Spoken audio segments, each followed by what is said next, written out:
Hey, Lexi, you are in your realm. You are like home because you are you know, grew up on Broadway singing. So what's going on down there?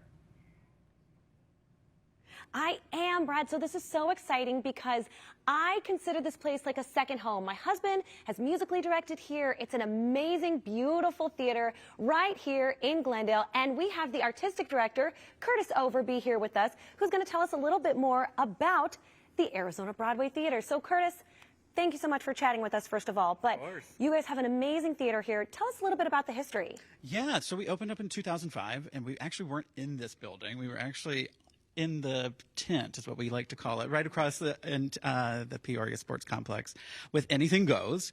And luckily and fortunately, 19 years later, we are here and thriving and doing really great performances, I think.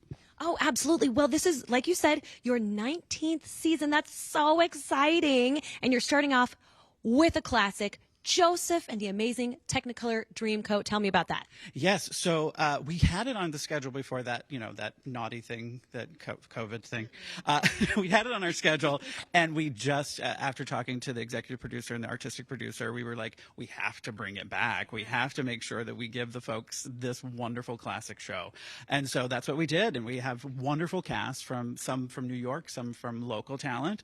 And they are doing such an incredible job.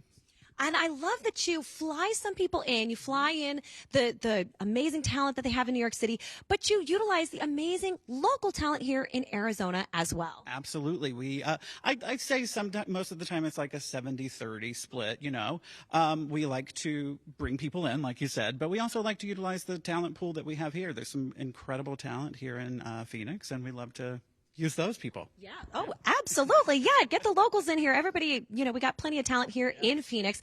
But you guys don't just do these full-scale theater productions. You also have concerts. You have some incredible holiday things coming up. Tell me a little bit about that stuff. For sure. We have on Monday nights, we're the MainStage productions are dark on Mondays, like most theaters.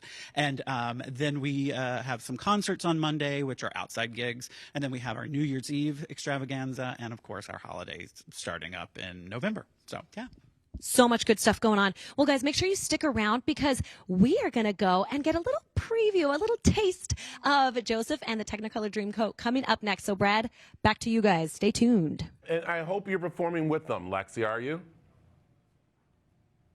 You know what? I might get on stage. I don't know. Do you have an extra Technicolor coat for me? I'm on it. All right. I Perfect. love it. Done. I'll be up there. All right. We'll see you in just a little bit. So I love it. Hey, let's toss it back out to Lexi, who is with the Arizona Broadway.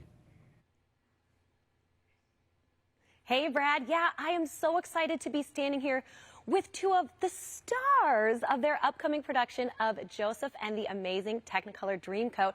So we have Andrew here, who is Joseph, and Jasmine, who is the narrator.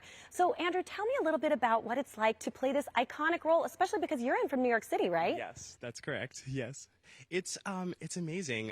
Following in like someone like Donny Osmond's shoes, it's such an honor to get to do this 8 shows a week. And here on the Arizona Broadway Theatre stage, it's even so much more fun. And this is the one and only Technicolor Dreamcoat, yes? Yes, it sure is.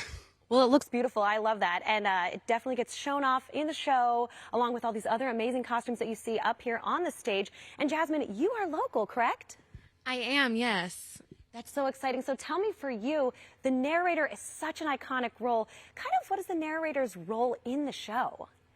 Me and the director, Ken Urso, we kind of wanted to make her a little bit more involved in other versions. She's usually kind of stands off to the side and tells the story as a narrator does, but to make it more exciting for me and the audience doing this 8 times a week, we wanted her to be a little bit more involved. So I tell the story of the show, but I also kind of act out with the characters, and I get to interact with the kids on stage. They're not here today. It's too early for them. They're in school, but it's a blast. We have definitely taken it into our own hands and molded her into just a more exciting, kind of omnipresent character in the show.